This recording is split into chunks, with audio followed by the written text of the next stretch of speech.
Hello everybody, welcome back to our channel, Learning the Holy Bible Together. And I hope you're having a great day. Tomorrow I have a busy morning, kind of had a busy day today, just dealing with some family issues. But keep my youngest son in prayer. He's just been, he's intellectually disabled and they're just easy targets. Anyways, today we're on 1 Samuel 3 and 4. And I'm just going to go ahead and start reading. This is going to be about the Ark of God taken. So somebody stole the Ark of God and Eli's sons slain his death. Okay, so Samuel 1, chapter 3. And the child Samuel ministered unto the Lord Eli, and the word of the Lord was precious in those days. I feel like the word of the Lord is still precious. And there was no open vision. And it came to pass at that time, when Eli was laid down in his place, and his eyes began to wax dim, that he could not see. And the lamp of God went out in the temple of the Lord, where the ark of God was, and Samuel was laid down to sleep. That the Lord called Samuel, and he answered, Here am I.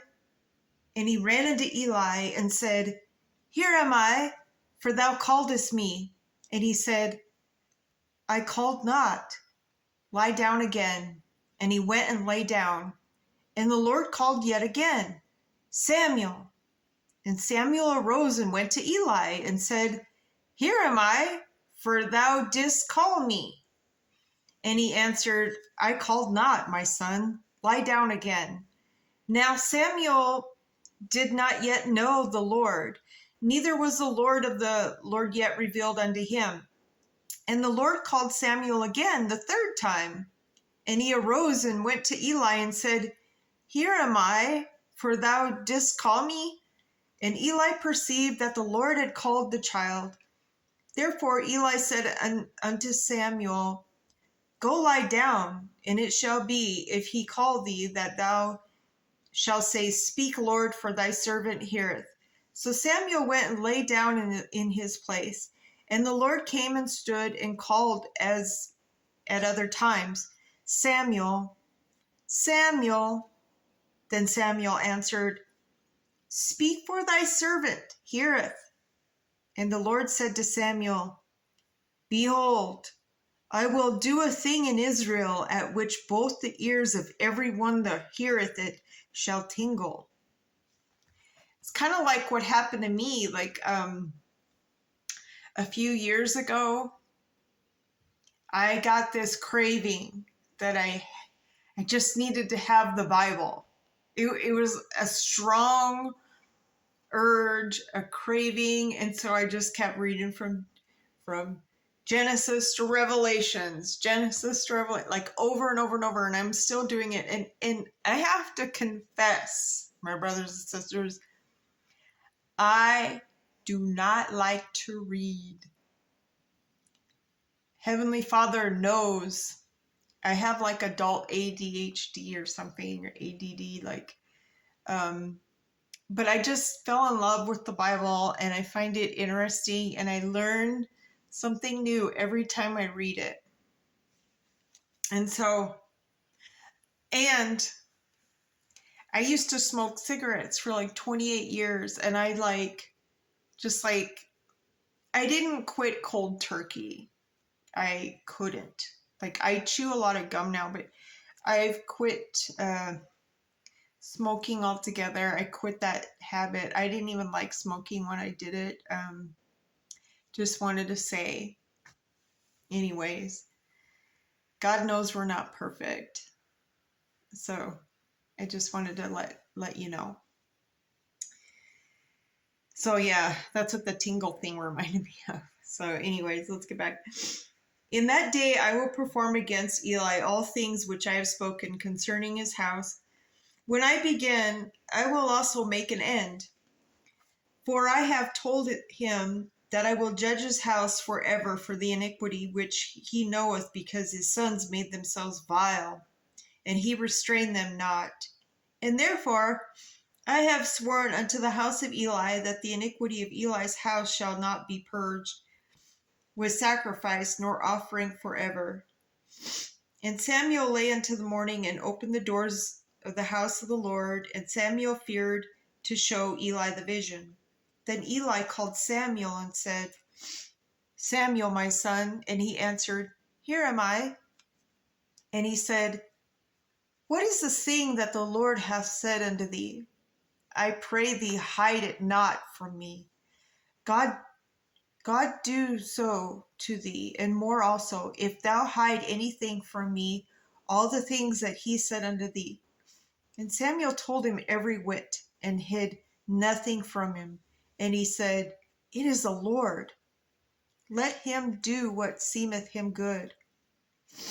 And Samuel grew, and the Lord was with him, and did let none of his words fall to the ground. And all Israel from Dan even to Beersheba knew that Samuel was established to be a prophet of the Lord. And the Lord appeared again in Shiloh, for the Lord revealed himself to Samuel in Shiloh by the word of the Lord, like he said he was going to do. All right, so let's go ahead and jump into Samuel 1, chapter 4. And the word of Samuel came to all Israel. Now Israel went out against the Philistines to battle and pitched beside Ebenezer, and the Philistines pitched in Aphek. And the Philistines put themselves in array against Israel. And when they joined battle, Israel was smitten before the Philistines, and they slew of the army in the field about 4,000 men. And when the people were come into the camp, the elders of Israel said, Wherefore hath the Lord smitten us today before the Philistines? Let us fetch the ark of the covenant of the Lord out of Shiloh unto us, that when it cometh among us, it may save us out of the hand of our enemies.